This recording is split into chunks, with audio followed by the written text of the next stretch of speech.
Il en rêvait. Une triste nouvelle a été annoncée par les proches de Bernard Tapie le dimanche 3 octobre. L'homme d'affaires est mort à l'âge de 70. Depuis plusieurs années, il se battait contre plusieurs cancers, situés à l'estomac et l'œsophage. Invité de l'émission Culture Média sur Europe 1 ce lundi 4 octobre, Franz-Olivier Gisbert a fait quelques confidences concernant son ami. Il a notamment évoqué l'une de ses plus grands rêves, qu'il a abandonné par amour pour sa femme.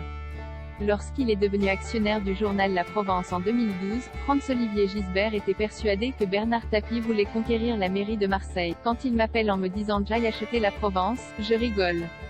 Je me dis tout de suite « ah, ça, c'est pour prendre la mairie », lance-t-il avant de préciser. Donc je lui dis « je pense que tu fais une erreur si tu penses que tu vas pouvoir devenir maire de Marseille simplement en rachetant La Provence, tu sais, ce n'est plus comme ça que ça marche ». Une histoire qu'il a qualifiée de ridicule. Il y a renoncé. Bernard Tapie et Marseille sont une longue histoire d'amour.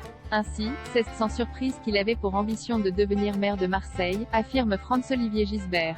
Toutefois, s'il n'a jamais concrétisé ce rêve, c'est par amour pour sa femme Dominique. Il me répond « ah non, je ne peux pas, je ne me présenterai pas à la mairie de Marseille.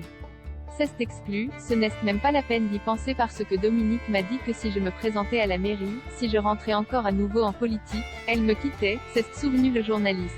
C'est là qu'on voit l'importance considérable de sa femme Dominique, dont on ne parle pas beaucoup mais ils avaient une relation totalement fusionnelle, précise-t-il ensuite.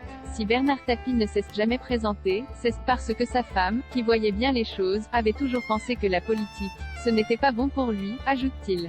Toutefois, Bernard Tapie était toujours tenté, il avait toujours une légère envie de revenir à la mairie de Marseille, il aurait fait un carton, a conclu Franz-Olivier Gisbert. Bernard Tapie, où auront lieu ses obsèques?